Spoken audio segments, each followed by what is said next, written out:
I mean, it's Cooper Rush worth 2.5 points. I would hope Quinn Ewers put up a decent stat line against Arizona State. If he didn't, we have a real problem. You can say the same thing about Creighton. Okay, they had the one good game against Kansas at home.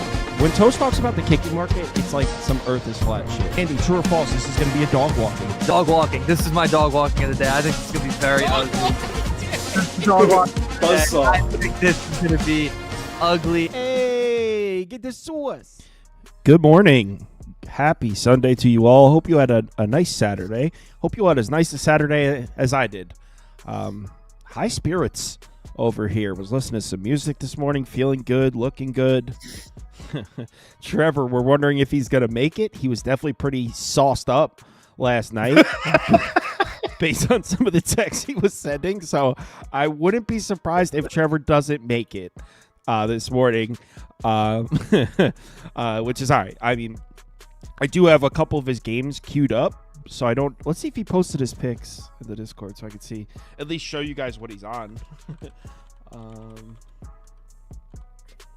He had the remote last night at the bar, guys. You can only expect so much. I forget, what is his Vanden about? VB Vanden?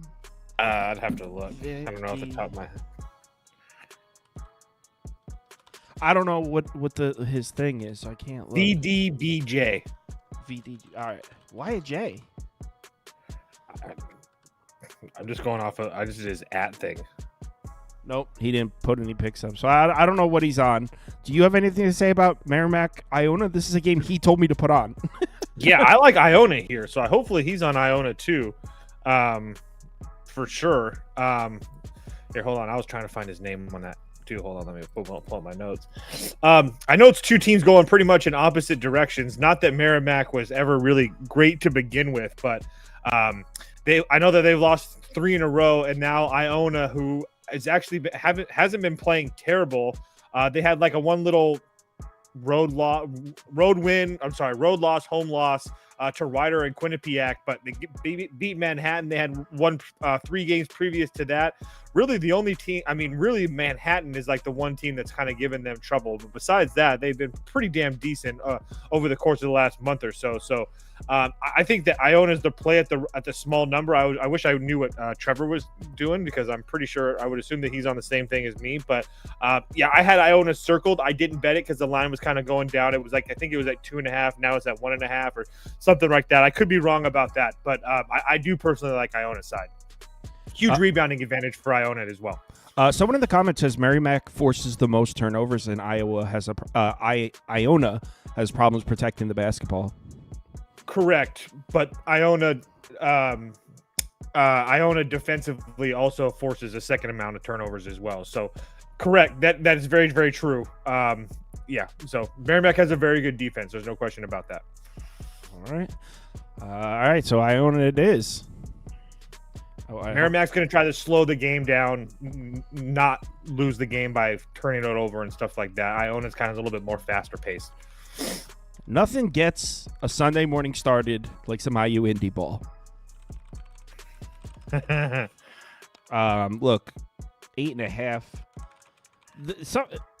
It's honestly, I think they're asleep at the wheel. The market does not understand IU Indy. 8.5. Is Northern Kentucky good or something? They're good. They're not. No, actually, no, because I was going to say they're good. They're at like the top of the Horizon League, and they're not. They're like down below the bottom. What is this line? Trust me, dude, I have no idea. I have them circled too. I was hoping that we could talk about it on the show so we could all bet it together. I'm being dead honest with you. Well, it's just me and you, so I'll put an IU Indy up. But yeah, they've been playing pretty decent. Even the losses that they have, like at home against Milwaukee, we don't really expect them to win that game. They lost that game by 4, and that was after the Youngstown State win. The Wright State game. Wright State, Oakland, Milwaukee, all those 3 teams that they've lost to in the last 4 games are head and shoulders better than Northern Kentucky. Honestly, this number is so big, and I'm not even making a joke because of our IU Indy love. This number is so big that that's why I had it circled that I didn't bet it, because I was like, man, that seems like a lot of points. It feels like I'm missing something. So Yeah, I will definitely be betting IU Indy as well. The IU Indy offense is one of the best offenses in that conference. I know that's crazy to say, but those boys can light it up from deep, and they don't turn the ball over. I'm not even making a joke. I do feel like 8.5 is too many. I'm not betting it either, though. It doesn't feel right. It's so many points. Like, I might throw a half a unit on it just because I don't want it to be a close game all the way through. I'd rather if they lose by 20, I'd be like, okay, I got cocky.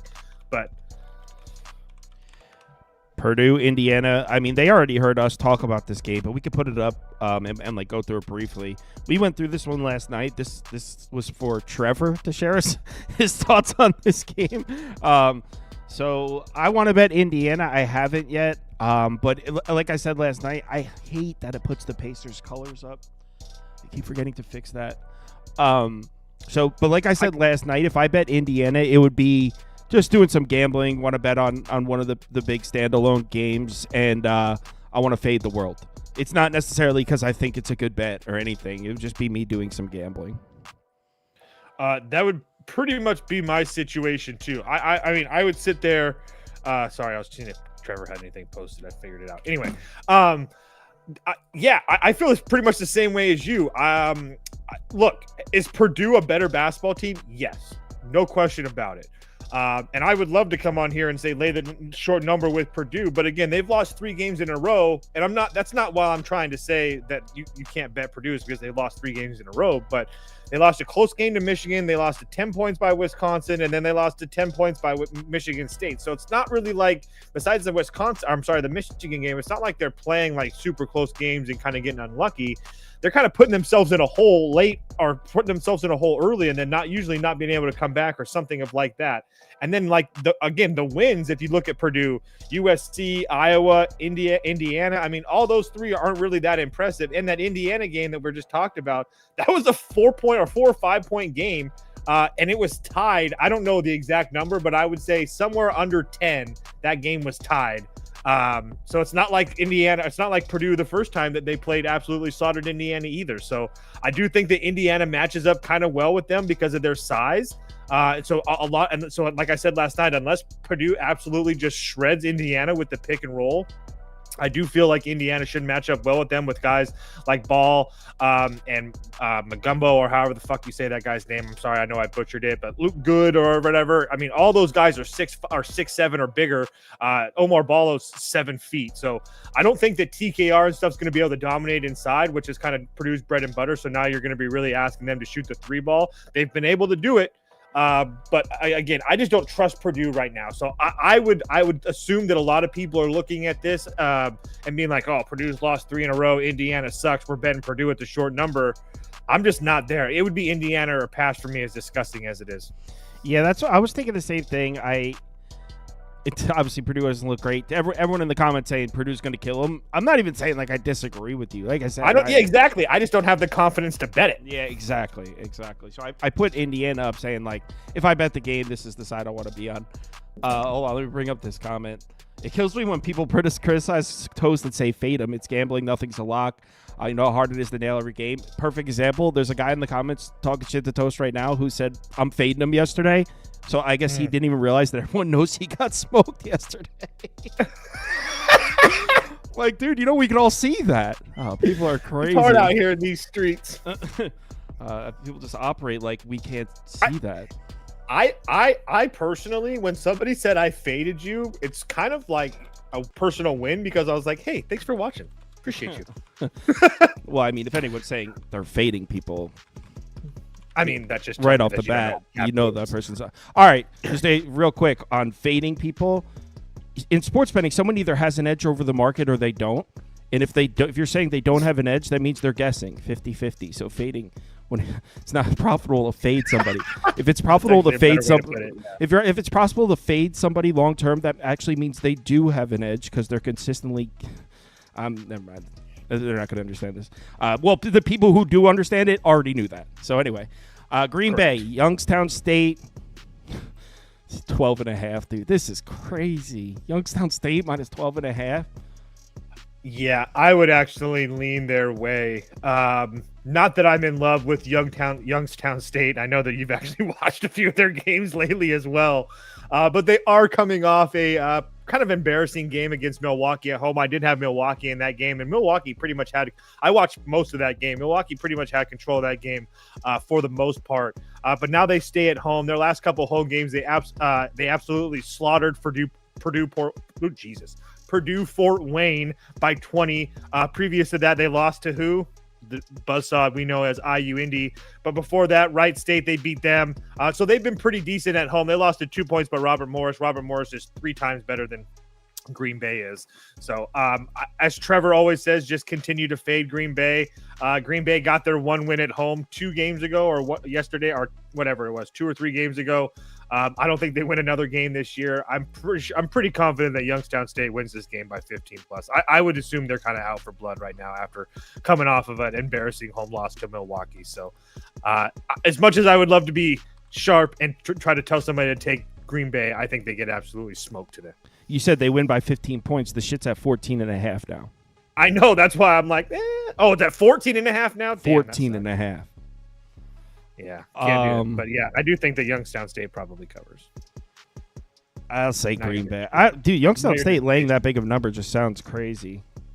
Yeah, I don't know them well enough either to actually say like, oh, they usually lay double digits or what have you. I don't have that knowledge, so I don't want to speak out my ass. But I'm pretty confident that they'd be all right with that number. But again, whatever. Next up, this is another one that Trevor wanted to talk about. FAU Memphis. I don't know what he was going to say. I'm sure it was going to be something compelling. Someone said the fighting Doug Gottlieb's. They don't like him up there. Or I should say, not that I've surveyed the entire state, but based on what Trevor is saying and what some of the people were saying in the Pump Fake Pod comments, is they're not pleased with Gottlieb as the coach. Yeah, I mean, they gave him some money. I mean, I know that they gave him that money knowing that he had a national radio show and whatnot, but I don't know. Just for me, if my coach was still doing his national radio show, it's just, I don't know. I just can't, it's kind of hard to get behind that. Well, for this one, you know what I think about Memphis. I don't trust those 3-point shooting teams on the road, so if it would just be Memphis or pass here, but I don't know enough about FAU to bet this game. So I played the over, so I'm kind of glad that you put it up anyway. So I did play the over 160, just 160. Two of the more faster paced teams, not only in the country, or not only in the conference, but in the country as well. FAU 27th in the country as far as average possession length. FAU number 31 as well. And as far as the conference is concerned, you have the best offense versus the second best offense. FAU can't play defense to save their life. Yes, the Memphis defense is the best in the conference, but at the same time, we know they're a Penny Hardaway coach team. They're kind of lacking at times. But the other situation we have here is that we have two teams that actually can dominate inside. Memphis can shoot the 3 ball extremely well, which I think that would give them, which should give them some opportunity to score here today. Because, like I said, FAU can't play defense. They can play defense inside pretty much, but again, I think that Memphis is going to have all day to shoot 3 balls at home, which should be able to give them some success there.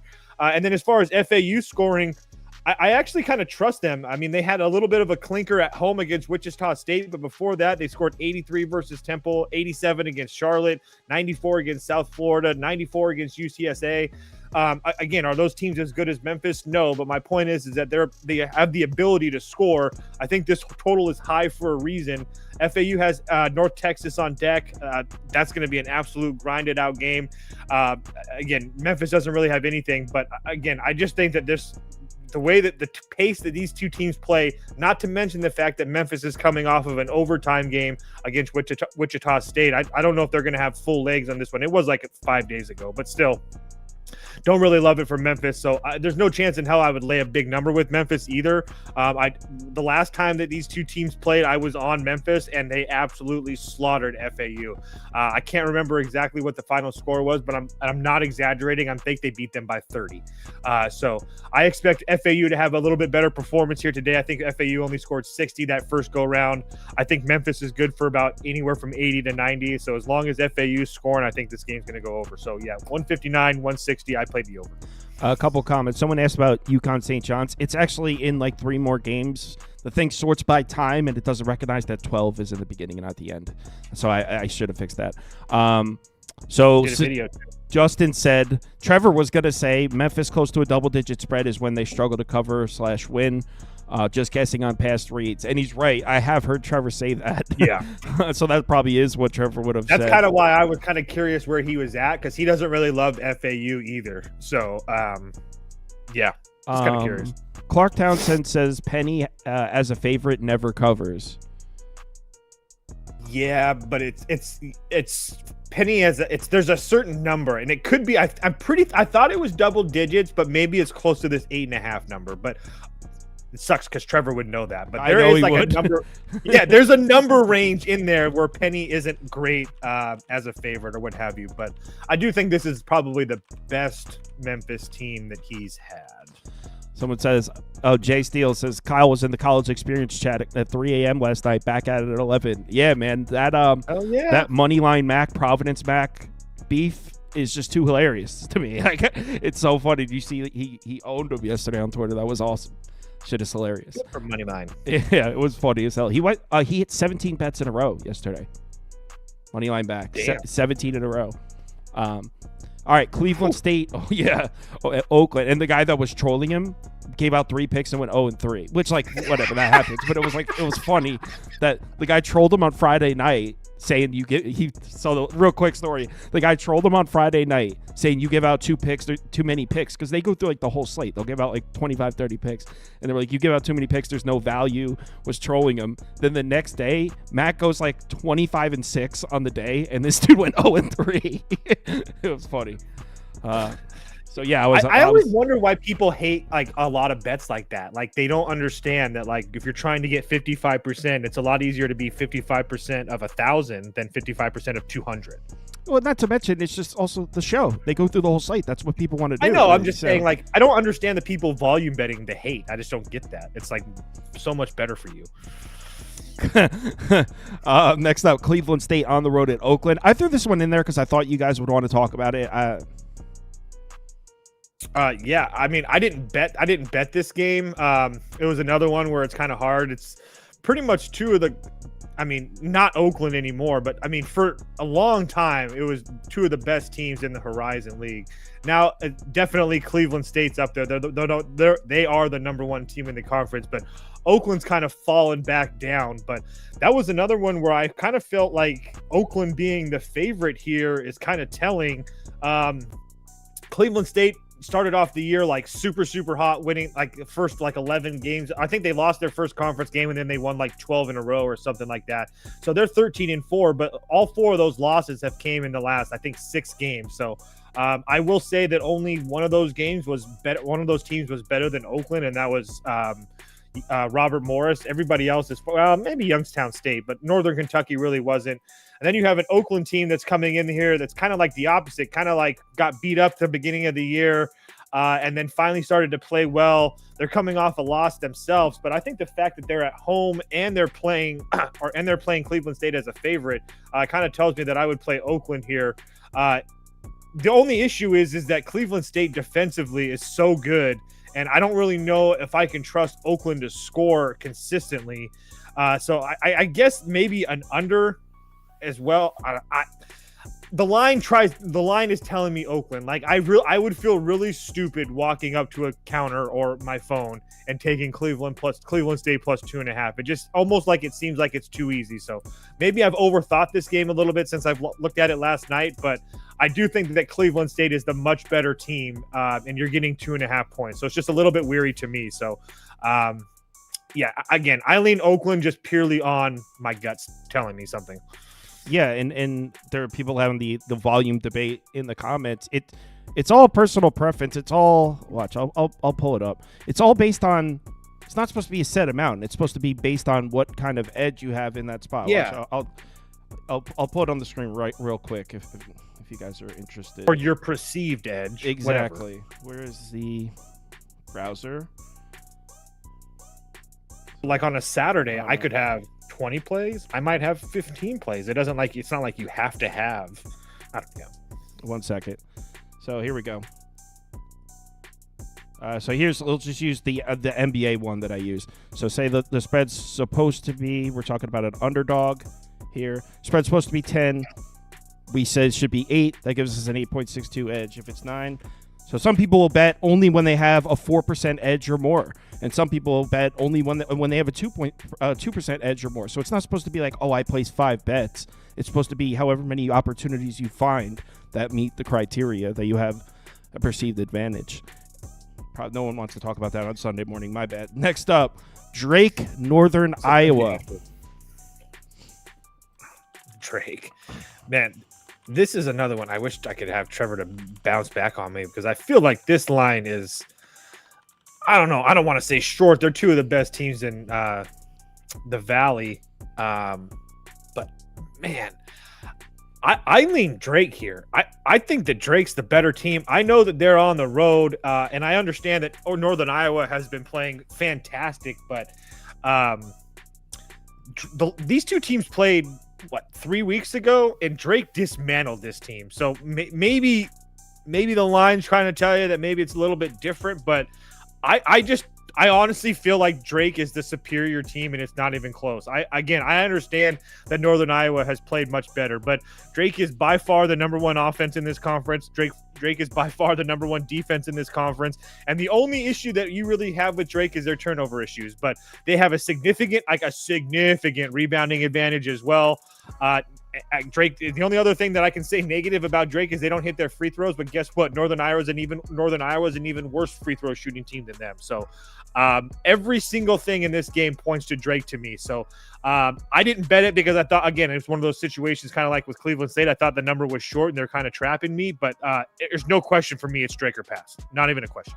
I mean, I got nothing. I'm not familiar with these teams. You know, I know the graphics are loaded up because Trevor said he wanted to talk about this game.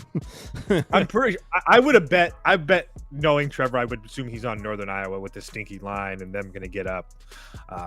So I don't hate it. They are at home. Utah, UCF. This game sucks.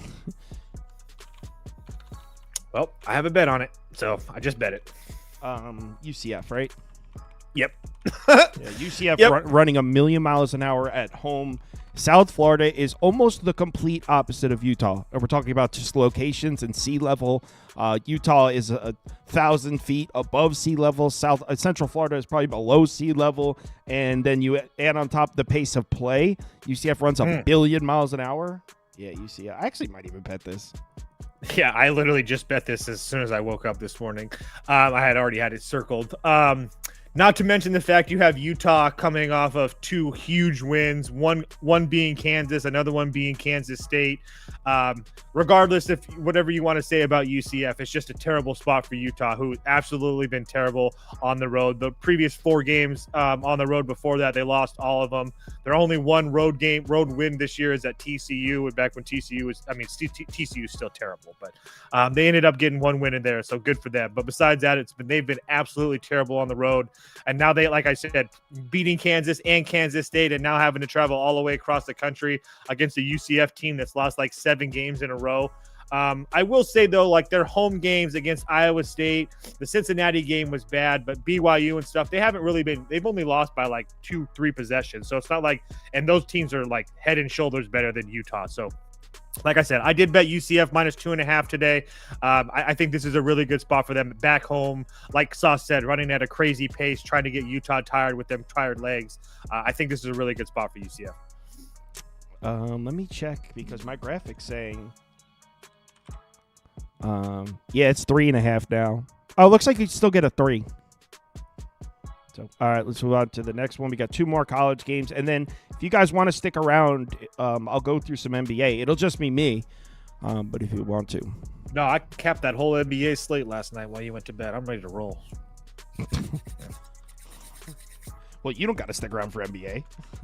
Oh, I'm sticking. I'm just kidding. I was going to say, like, just going through spreadsheets.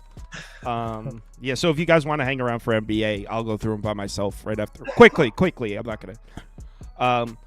Georgetown, Creighton. We talked about this one. I said Georgetown. You said Creighton. It's now 13.5. Yeah. I just, again, I think that Georgetown, especially coming off another Providence game, we saw them when they lost to Providence the first time. They went on the road to St. John's and got beat by, I think, 25 or something like that. And now you have Creighton off of losses to UConn and St. John's back at home, where they've shown the ability to win by double digits. They beat Marquette at home by double digits. They beat Xavier at home by double digits. They beat Providence at home by double digits. They beat UNLV at home by double digits. Villanova. So, yeah, I do trust Creighton at home. I do believe that when out there in the fields of Iowa, they're much, much better. So just as far as spot-wise and just how good Creighton is and they need this win, I think that Creighton absolutely rolls here today. I'll put up Georgetown. I didn't end up betting it. Last night I was talking about, now that it's at 13.5, maybe. I was going to say, yeah, now it's getting to the point where I can see a little value on the Georgetown side. The reason I didn't bet it last night is because Trevor was in the comments from the bar holding the remote saying that saying that Georgetown might be banged up for this one. We don't know the status of Sorber. That's right. And I still feel the same way. I know that we were joking around about it last night, but even if Sorber were in, I would still take Creighton because I feel like Creighton has guys to match up with him a lot. So yeah, so the line's a little weird, and then add on the fact that Georgetown's had injury problems recently. I would say there's probably a chance. Someone might even know in the comments. I would say there's probably a chance that a main piece is out for Georgetown. Maybe Sorber again. Yeah, probably. Let's move on to the next one. The last game, UConn, the F up. You damn right. If you're not betting UConn, you don't know ball. I'm joking, but seriously. You guys, we already talked about this game last night, but a quick summary of what I said. No question, body of work, St. John's has been the better team this year, without a doubt. No one would argue that. Just saying there's a lot of close games, and a lot of those close games at the last couple of minutes went St. John's way for them. And as far as UConn, a lot of games went the other way at the end. The reason I'm saying that is St. John's is 23-4. UConn is 18-8. These two teams could very easily have the same record. In fact, it wouldn't be crazy to say UConn would be up a game or two if the end of these games just bounced the other way. Now, closing out a game is a skill set. It's not just luck. Maybe some luck involved, but it's finishing games and winning these one-possession games is a skill set. So St. John's has been very good at that, which is kind of why at 4.5 you got to take UConn here, because even if the end of the game comes down to the wire and St. John's we trust to get it done at the end like they have all year, you got to cover 4.5 as well. So number one, I think these two teams are closer than the record shows. These two teams are closer than perceived. And number two, if we're expecting St. John's to close out a close game again and get it done in the final couple minutes, chances are they won't cover -4.5 in that instance. So I'm on UConn. Yeah, I have the same exact feelings as you. I'll run through what I talked about in the video last night really quickly. Even if you take a look at this from like a 30,000-foot view, as far as like the Big East Conference is concerned, obviously St. John's is up there at the top, but UConn is only 3.5 games back. And like I said last night, UConn wins here tonight.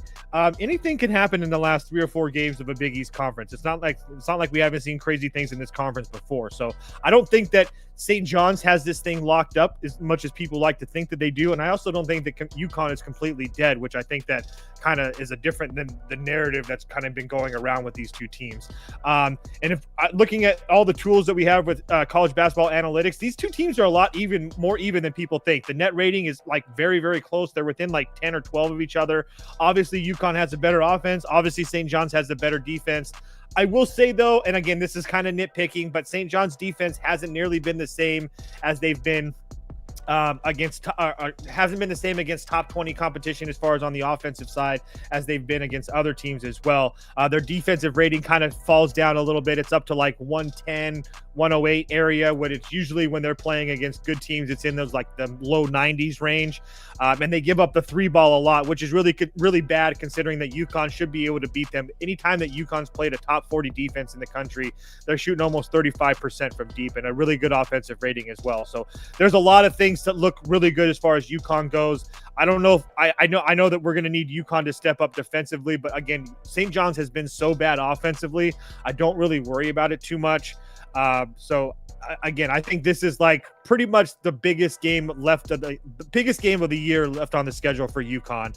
Not to mention the fact that, again, it is technically an away game for UConn, even though it is at the Garden. Both teams play at the Garden a lot, so I don't really worry about that too much. But I will say the last time UConn was on the road, they got beat by Seton Hall. So I would assume that Hurley's going to be in these guys' ears, knowing that. I think this is going to be a fantastic game. I played UConn on the money line as well, just for a little bit of a sprinkle, just because, again, like Kyle said, St. John's has played a ton of close games. They seem to win them all. I don't know if it's going to happen here today. All right, let's talk some NBA. I'm going to go take a quick piss, but if you want to stick around, I'm going to go through the NBA games. Toast, I'll talk to you later. I'll stick around. I'll talk about RMU really quick while you go take a piss. All right. Because I did bet Robert Morris Milwaukee over 150 this morning when I woke my pretty little eyes up. Robert Morris has been absolutely rolling. There's no question about that. I don't know exactly how many wins in a row they have. I think they lost like one game in the last like month or something like that. It's been absolutely crazy. They've been absolutely rolling. And Milwaukee's been playing pretty good as well. I know they've had a couple overtime games, but at the same time, I just felt that 150.5. Yeah. I felt like 150.5 was kind of small. Obviously, we know that Milwaukee likes to get up and down and run, which is obviously good for an over. And I not only can Milwaukee get up and run, they turn the ball over a lot. RMU forces a lot of turnovers. So I expect a lot of random points here and there from both teams as far as that's concerned. And as far as Milwaukee, a very good rebounding team. So I expect a lot of putbacks and stuff like that. And then from the Robert Morris side, they've been really good. They can shoot the ball from deep. They can rebound really well. They don't turn the ball over a lot. Not that Milwaukee forces a lot of turnovers, which is even more important. So that means Robert Morris should have more opportunities to score the basketball. I just feel like there's a lot of avenues that we can see a lot of points here. Both teams are pretty decent at shooting the free throws. Nothing special, but nothing really bad. Over 70%, which I'll take that. Everything matches up pretty well. I just thought that 150.5 was a little bit too small for both these two teams. So we'll see what ends up happening. The last time these two teams played, it was 81-79. I expect something very similar to that. So over 150.5 in that Robert Morris game. Sauce, have a good day, sir. All right. Let's get some NBA going.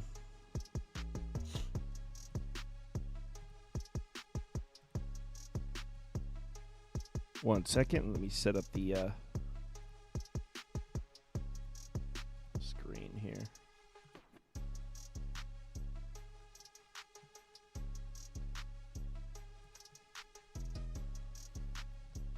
You guys can see that. All right. First up. There we go. All right. First up is Knicks Celtics.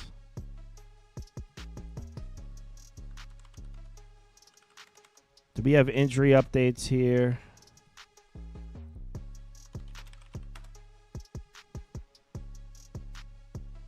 Hart and Anunoby still questionable, which is obviously a big factor in this one. But let's go over and see. If Hart and Anunoby play, we are looking at what? 1 second. Still Celtics by 9. I mean, I would love to bet the Knicks and maybe a little bit of a buy low after getting crushed by Cleveland. But, I mean, if these guys don't play, it's going to be probably 10 points. It's up to 10 now, and it's up to, more than 10. Can't do it. I'm also a little worried about the Knicks against the three-point shot down here. Knicks defense. Look at this. Last 10 games, dead last in defensive efficiency against the above the break 3, and we just saw them get lit up. Who was that? 1 second. Was that Cleveland and the game before that? So against Cleveland. Yeah. So I can't do that. I want to bet the Knicks. Trust me, I can't do it. What's the next up? Dallas. Did I skip one? I thought Indiana Clippers was next. All right, Dallas, Golden State. I want to bet the Mavs just off the simple fact that they keep covering. I think 7 in a row.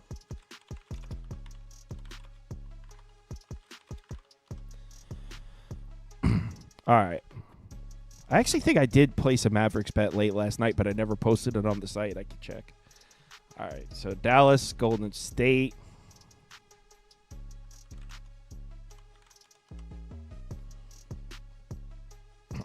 Injuries.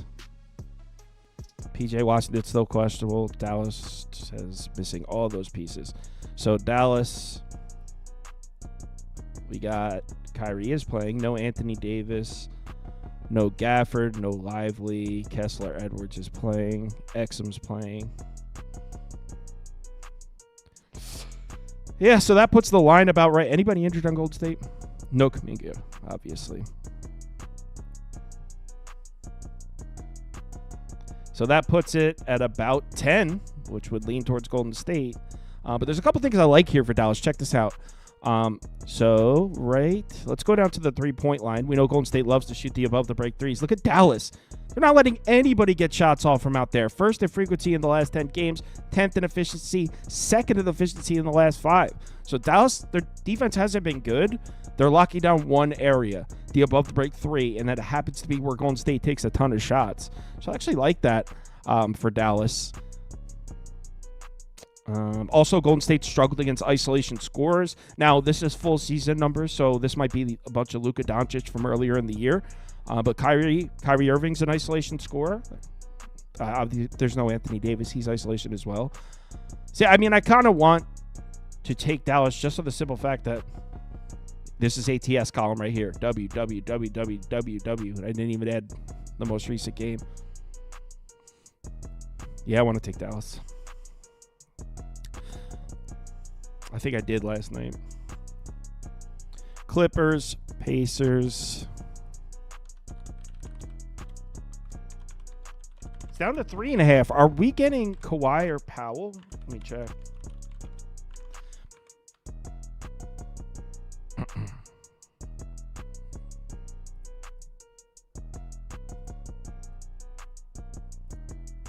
right, Clippers, Pacers.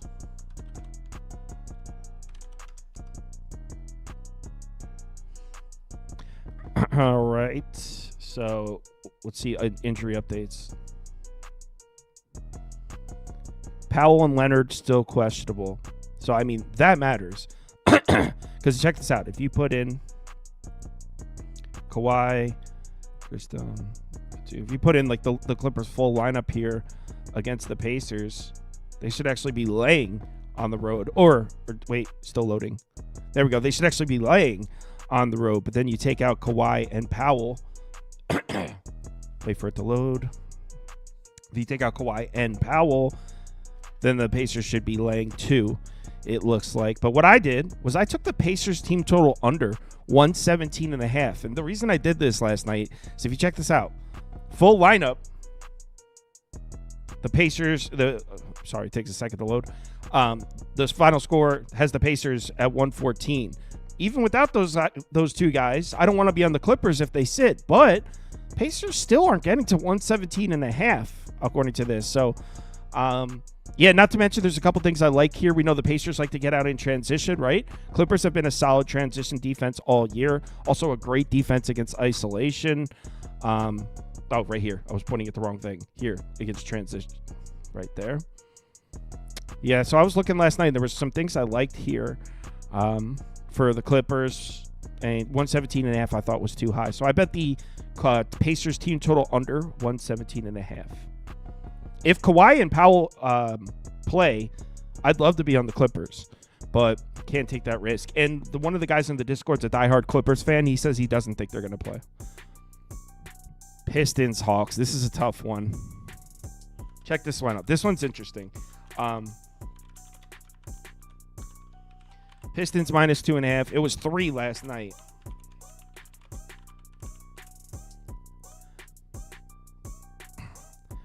All right.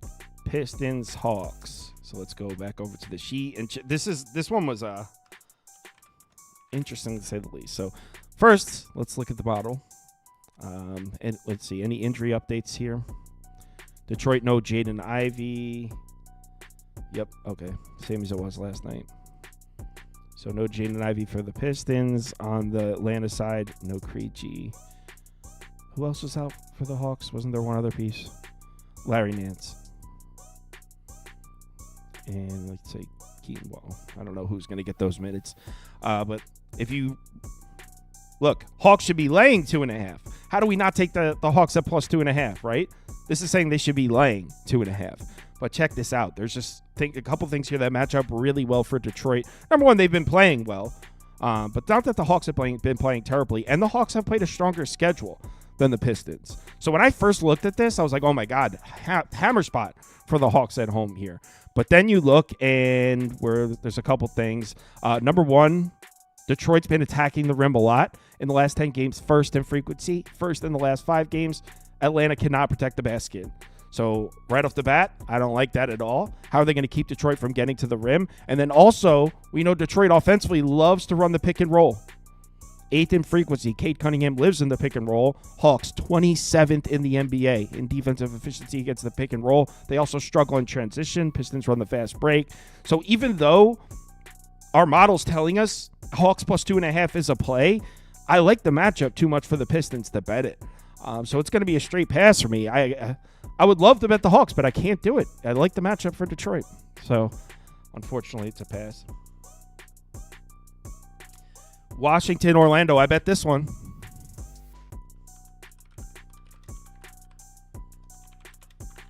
I mean, very simply, if Orlando's back, laying 12, I got it at minus 12. If Orlando's... Wait, someone should say Jalen Johnson is out. Didn't I just look? Oh. I'm talking about... You're right from the thing. That's what you're talking about. Jalen Johnson is out because this isn't updated based on the long-term injuries. So hold on. Let me say. It didn't move the needle much. Good call, whoever said that in the comments.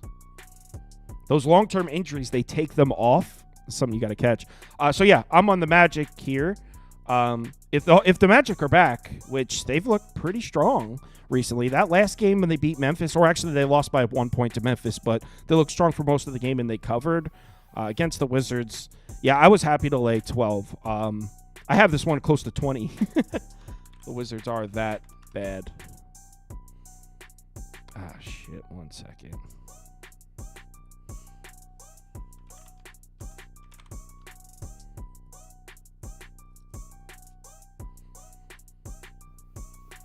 Have to do this every single time with the Wizards. This shit was implemented as WAS instead of WSH. Come on now. There we go. But yeah, I mean, this one should... The Wizards are terrible. I know they've been slightly better as of late, but they shouldn't be able to score points here. I laid the 12 with Orlando. What's next? Miami, Milwaukee. I don't know. Bring it up.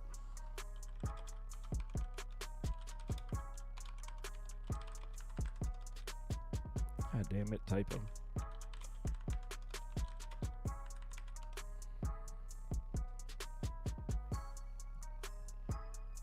Miami on the road in Milwaukee.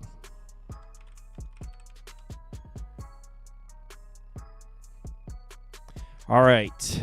First, let's do this. What do we got in this one? Kevin Love and Stevens. I wouldn't even have them in there anyway. No Connaughton, no Portis. No Portis, no Connaughton. So about 5.5, which is right where they have. Oh, just uploaded again. Yeah, so Just like, yeah, about 5.5, honestly. So pretty much right where they have it. 223. Total's 221, so maybe slightly on the over, but let's see if we like the matchup. I don't remember what I thought about this one. Bucks struggle defensively against the pick and roll. Miami does a lot of that. They also struggle a little bit against spot-up shooters. I don't really like to trust the Miami offense, but maybe a decent matchup for them. The thing is, with the Bucks defense, the numbers are going to be off a little bit. Watch, I'll show you. So here's the Bucks defense, right? If you look at the last 10 games, they're actually struggling at the basket. And I'm just using this as an example for all their numbers, but this is the perfect area to show you. So the last 10 games, looks like they're struggling to protect the basket. Giannis hasn't been playing for most of those games, and Giannis is an elite rim protector, so you kind of take what I just said and apply it to most of the Bucks numbers. If we're looking at the last 10, it's going to be tough to get a feel for what this Bucks team is right now. Maybe if we have this game at 223 and the total's at 221, we could see if we have any advantage here. So totals that. Oh, you know what? Someone was asking about this before, so I'll just do one so you can see exactly what's going on here. Okay, so totals at 221. Wait, we're looking at the over. We're saying it should be at 223. See a 2.03% edge, which at 8th Kelly would be a quarter unit. So not worth a bet. But if you can get a minus 105, maybe a half unit bet. So this is your edge over the sportsbook at this price. So if our model had it at 223.5, then all of a sudden, like, okay, maybe this is worth a bet. We think it should be 223.5, and maybe it's a plus 100. So all of a sudden you're like, okay, now it's worth a bet. But that just shows you how thin these margins are, right? Because at minus 110, no bet. At plus 100, valuable bet. Anyway. Yeah, I know this stream is a bit unorganized. I didn't, this wasn't this is kind of thrown together. Just like I'll go through the spreadsheet real quick. I'm the only one here. So Spurs, Pelicans. I kind of like the Pelicans here. Check this out. I forget why, though. I think I had this one at like 3.5, and it was 1 last night. So injuries in this one. Spurs are good. Pelicans, everyone except Boston. Spurs are good, but no Wemby. And then the Pelicans, Zion's playing. Herb Jones is done for the year. I always forget the long-term injuries because I don't see them every single day. So Boston's out. Who else is getting minutes on the Pelicans? Is it Green? Tice? Anyone know? Anyone want to throw out who's been getting minutes for the Pelicans? Anyone happen to know that off the top of their head? I'm going to have to look it up. But yeah, I have the Pelicans as slight favorites here, which is actually right where they have it. I don't really know what the Spurs team is. 19th in pace in the last 5 games. I kind of wanted to bet the Pelicans, but I forget exactly what I was looking at last night to think that. I bet you if I scroll up in the Discord, we were talking about it, I bet you I said it, but I didn't actually bet that. Can't remember. And it's terrible content for me to just sit here looking for it. So, screw that. Memphis, Cleveland, and we're done.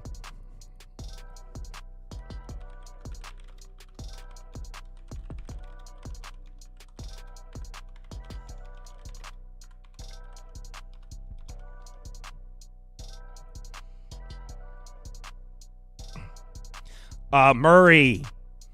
Yo, those long-term injuries, I hate how they take them off the site. Let's go take Murray out right now before we go to the next game.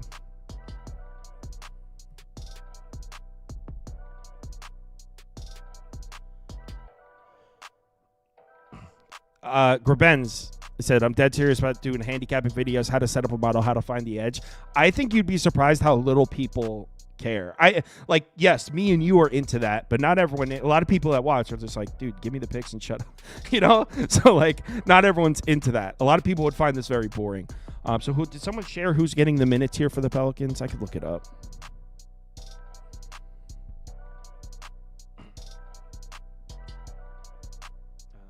No one said it.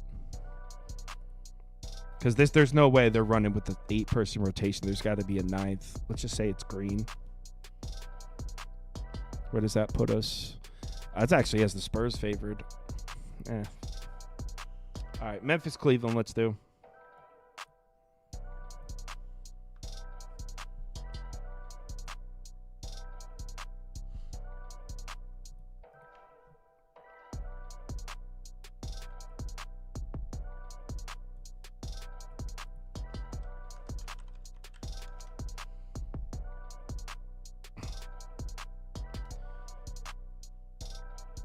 All right, let's model it up.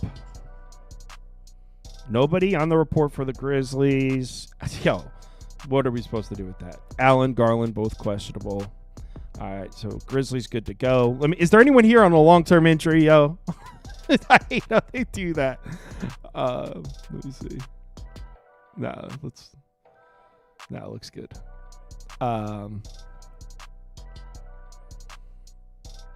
All right. Cleveland. Who's not getting minutes down here? There's no way all these guys are getting minutes. I saw Sam Merrill on the court recently. Isn't Wade hurt? Is Wade back? Yeah, Wade's back now. Sam Merrill, Jerome, Hunter. Who am I missing? Who is on this list that isn't getting minutes? Oh, this guy on top. Who the hell is that? All right. So that puts this game at 5, and it's at 5.5. What about matchup?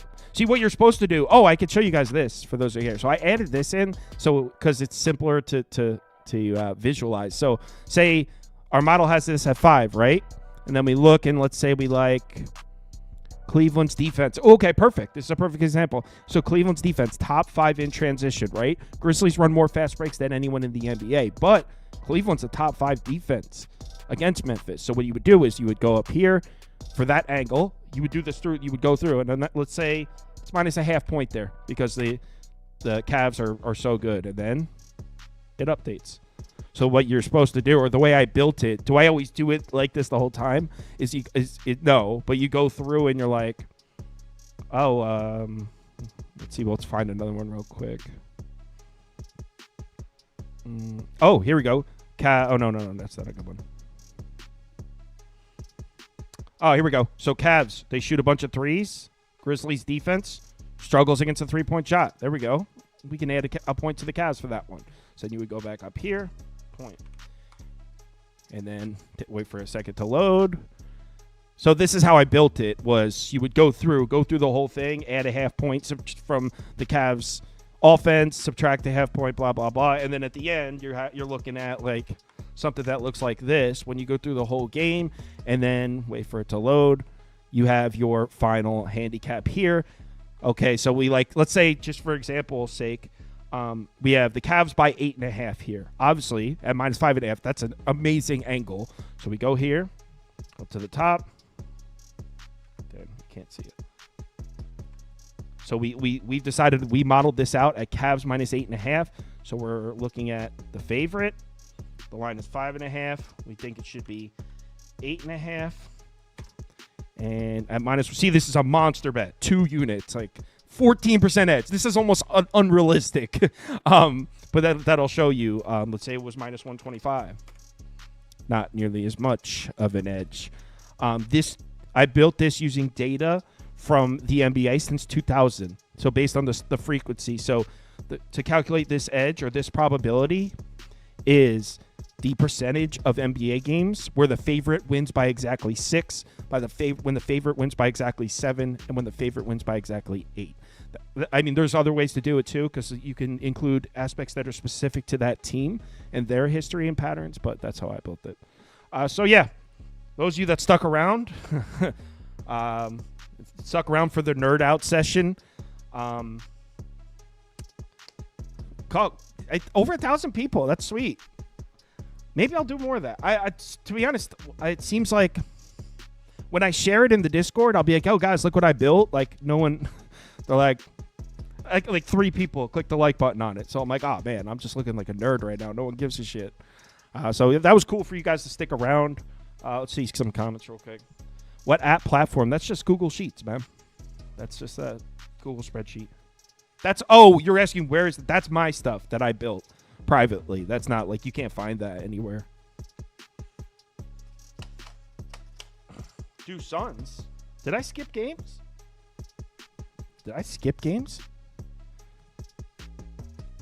Suns Raptors. Why did I skip that game? Man, I am all unorganized today. I don't know how I even did that. But all right, let's do Suns Raptors.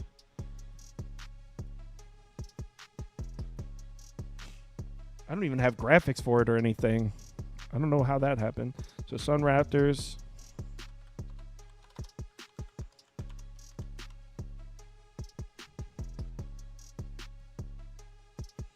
Let's go injuries.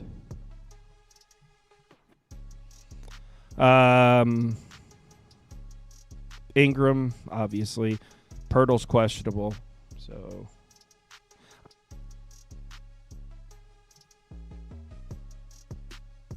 anyone know who else? Boucher gets its minutes. That's probably it right there. And then on the Sun side, no Cody Martin. Other than that, that should be 9. Actually, we could just look at projected minutes. Oh, damn it.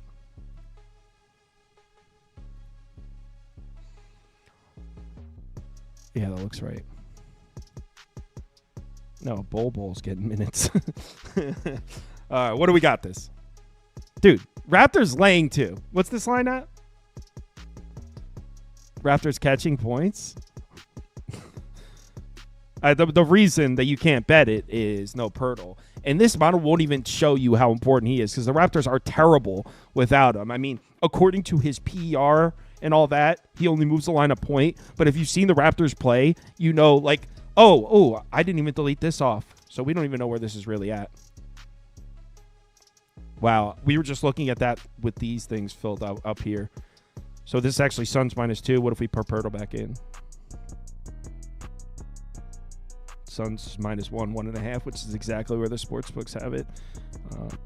Look at this, though. 226.5, 227. We have this all the way up at 234, 233. Why? Why is ours so off?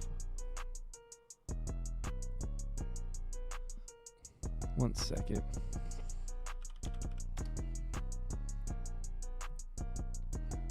Let me check something out.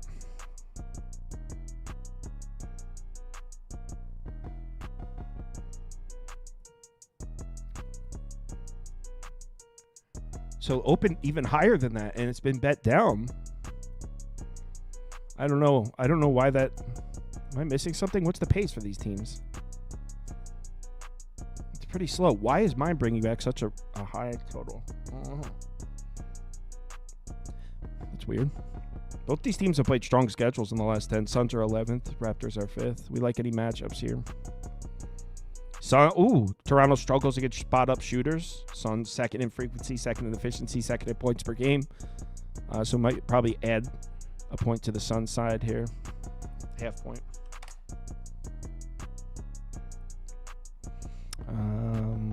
Where do the Suns shoot from mid-range, obviously? Raptors are decent. It's a mid-range shot.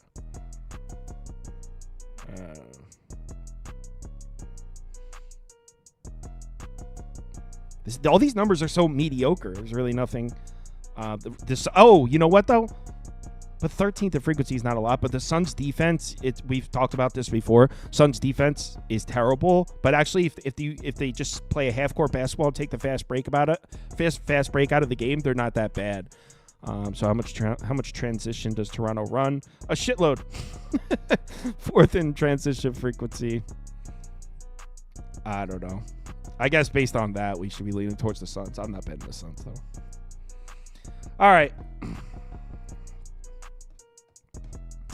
What formula do you use? I built it myself. So if you're trying to build one, you'd use the way I always do it is you should be pretty close to where the sports books are opening the number. So like for 2 weeks, build something. Use the basic metrics like the effective field goal percentage against. Google NBA 4 factors. Use those numbers, weighted 40, 25, 20, 15, and then build it out And then for 2 or 3 weeks, every single day, match your numbers up against the market. And then after like a week of matching them up, you'll be close. And then once you have it close, it's just about keeping it monitored. Like I've gotten mine pretty good where this, like that's why I was so confused when this is up at 33, because the total maybe is a little tougher. But as far as the point spread, when I select the players that are in, I can usually nail it pretty close. All right, I'm going to go. Everyone, thanks for tuning in. Let's enjoy our Sundays. Hit me up at the Discord if you need me. Yeah. Check out the NASCAR video if you want. I posted a couple of NASCAR bets on YouTube. They're also posted on the website.